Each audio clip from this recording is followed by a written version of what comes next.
Introspection, illusion of bondage. Goal: we will attempt to gain a direct experience of the free nature of the self and will see that there is absolutely no bondage of any kind. Prerequisite: nothing more than that which is already mentioned for other introspections. See Introspection 1. Question your bondage. Ask: who is bound? Who is not free? Those who are identified with the body will immediately find themselves answering how they are not free to do this or to do that, to remain young and healthy forever, and to evade death or to have all the riches and pleasures of the world. That is deep ignorance. But it is okay. Ask: am I the body? Obviously, I am not only a body. The body is a tiny part of my whole being. There is mind, there is a person, an occupation, skills. There are memories and experiences that form a major part. For most people, these experiences are directly attached to a body, and hence it is easy to fall into an error that their entire essence is a physical structure, the body. Ask: so who or what is bound then? The body is bound. It is not free. It is subject to physical laws, decay and death. It is an object and cannot do everything, given that it can already do some awesome things. It is foolish to expect that it would be free to do anything. It will not stay forever. It is impermanent, just like other objects. After this realization, you will have no other choice but to accept that you as a body, or the part of you called a body, cannot be free. But the good news is that you are not a body. Ask: so am I free then? Why don't I feel like that?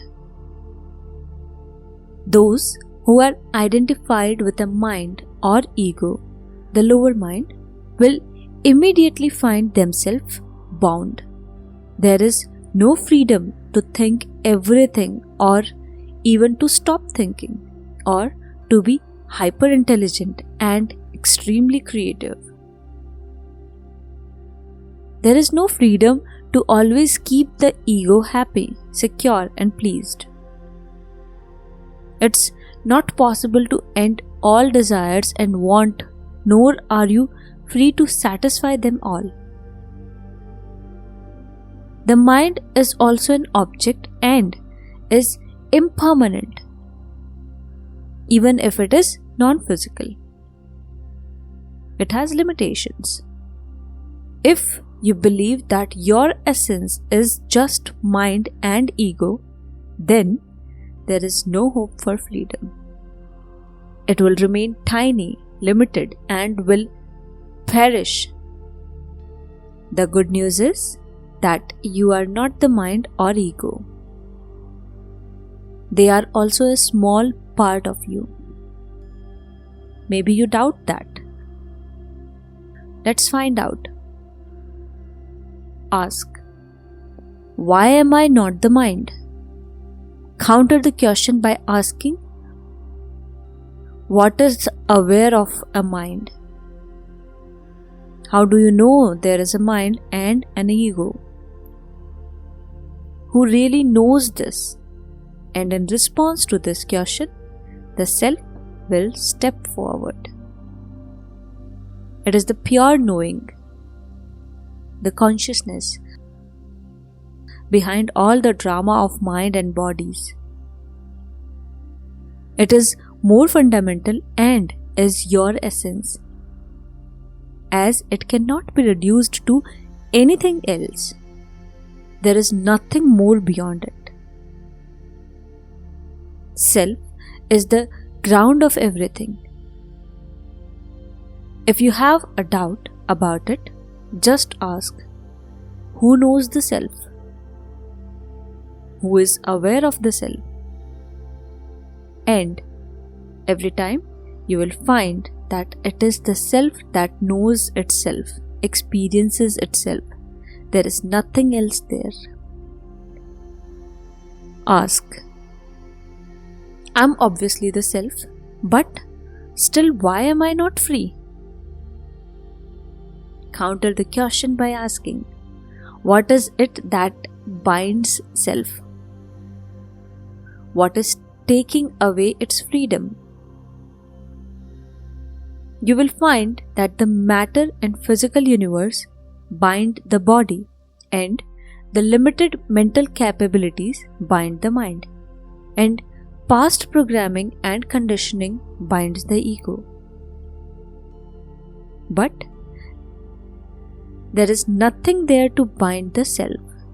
There is just self. What can bind it?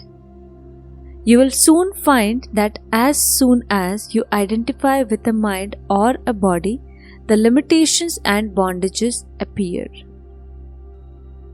As long as you identify with the self itself, you cannot find any reason and anything that can bind it.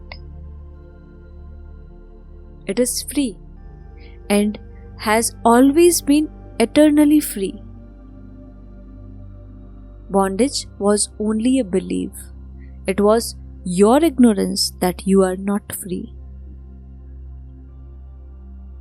Analysis and conclusion. This simple introspection shows that bondage is just a belief, a result of ignorance, a consequence of identification with bound and impermanent features that appear and disappear in this vastness of presence.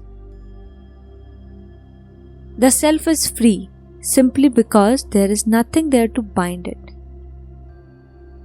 But what does it mean to be free from the point of view of the self? Can it do everything? Can it be anything? Yes and no. You are imposing mental concepts of doing and achieving on the self here. You are assuming that it must do X. For example, that you can think of now, and if it can't, then it is not free. You see, it's only an assumption. The self needs to do nothing and be nothing. There is no compulsion or necessity to be in a specific way for the self. On a contrary, as soon as it becomes something, it becomes limited. It has become a human, and so it appears to be very limited and bound in that form. It has become a trillion things that we can see and experience. However, all limited. It remains limitless only when it does not become anything or does not do anything. Actually, that is precisely what it is doing, non-doing and non-being. it is pure witness. It is just present here and now. That is our direct and irrefutable experience. The doing and being are illusions that appear on the screen of the self. These images, shadows, are impermanent and are limited. The watcher of the shadows is not. The concepts of limitedness and impermanence do not even apply in case of the self. They are conjured up by an ignorant mind, which then simply projects it on the self. But why did I say yes and no above? Yes, because all that we can see or experience is nothing but the self. In its various forms, so it is already doing everything and it is already everything. It is also that which our limited minds cannot see or grasp. When I say both yes and no to that question, it shows that the self is beyond such descriptions. It is even beyond language. Liberation. What does this introspection tells us about the concept of liberation or mukti? The short answer is, obviously, since the self, which is you, is already free, liberated, the goal to get liberated is only a belief. There is nothing to be liberated from. What from are you going to liberate the self? From itself? Isn't that a ridiculous thought? So, why is there this mad rush to achieve liberation? As we have seen above, those who do not know the self need a teaching to reach there. They know themselves as body or an ego mind or a complex of all three of these. It is their only experience. So, what else can they know? They are bound to feel bound and limited. So, the path to liberation is prescribed for them. It is a trick that brings them to the self-realization. You cannot get liberation, you only get rid of the belief and ignorance that you are bound and limited. Once it is seen, the illusion of bondage disappears on its own. Now that I know I am eternally and infinitely free, what should I do? Nothing. Just be that way. There is no compulsion to do anything about it. It's all already perfect. Such questions arises from the mind. It feels a purposelessness and thinks its role is over. It had no role in the first place. Now that the mind is an abandoned child, you can adopt it back as your own and cultivate it to reflect your true nature through it. We can become only that which we already are, eternally free and happy. Thank you.